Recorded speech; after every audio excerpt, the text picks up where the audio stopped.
सबसे पहले ये वीडियो की जे भी देखी हमरे बड़ गार्जियन श्रोता समाज सब केहू के दिल से हमारे प्रणाम बा। हमके आसान है पूरा विश्वास बा कि आप सब के ई गाना जरूर पसंद आई। और यही नवरात्र महीना आवे वाला बा। कौनो भक्त माई के दरबार में जाएगी कहत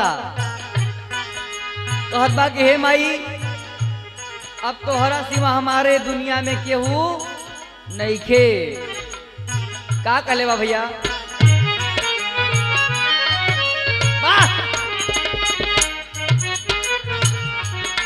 बार मास्टर साहब हमके बनाला माई,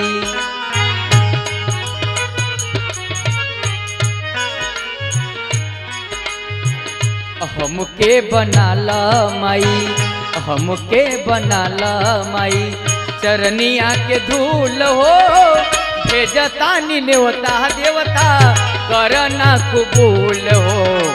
हमके बनाला माई, चरनिया के धूल हो भेजता नेवता देवता करना कबूल हो। हमके बनाला माई।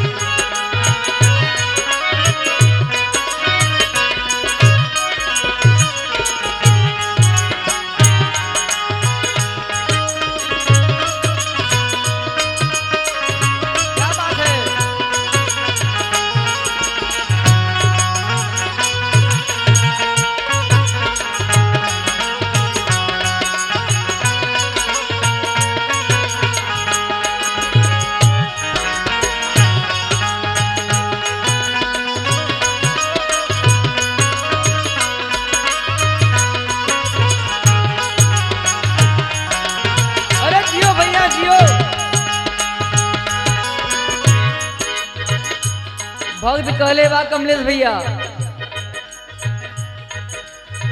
जिंदगी भर खातिर माई ऐसन स्वारदा, जिंदगी भर खातिर माई ऐसन स्वारदा।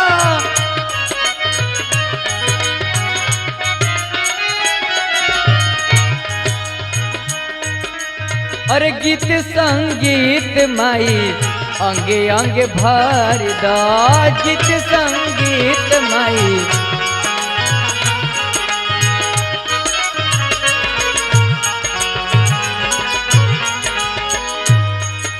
भक्त कहा था कि हे माई,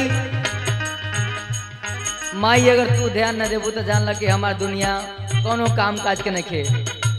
कहले बा माफ करी ह भइल होई,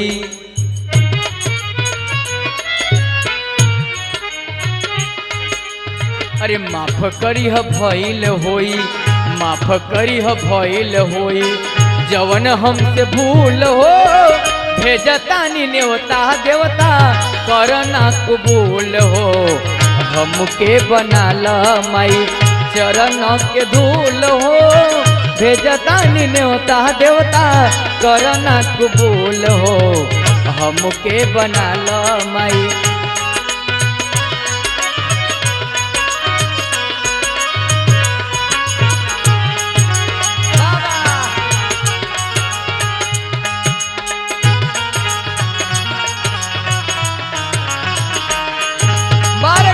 भैया वाह,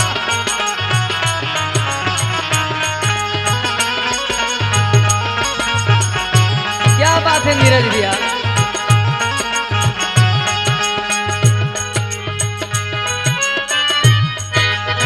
और लास्ट लाइन में कैसे हमारे गुरुजी लिखले बड़े,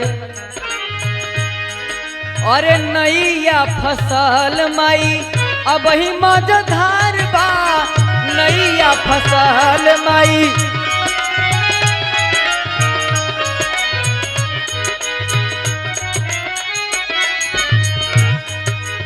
अरे रोवा रोवा हमरो माई राउर कर्जदार बा, रोवा रोवा हमरो माई राउर कर्जदार बा।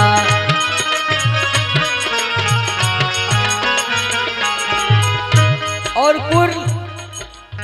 कुल कुल परिवार मिल के माई से कहता कि हे माई अब ध्यान दे माई। वाह रे भैया वाह। तार दीह सेवा काके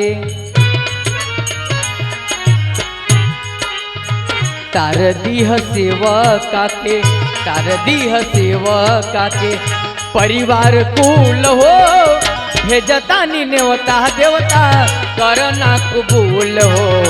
हमके बनाल माई चरनिया के धूल हो भेजता नी नेवता देवता करना कबूल हो। हमके बनाल माई चरनिया के धूल हो भेजता नी नेवता देवता करना कबूल हो। हमके बनाल माई चरनिया के धूल हो भेजता नी नेवता देवता भेजता नी नेवता देवता भेजता नी नेवता देवता करना कबूल।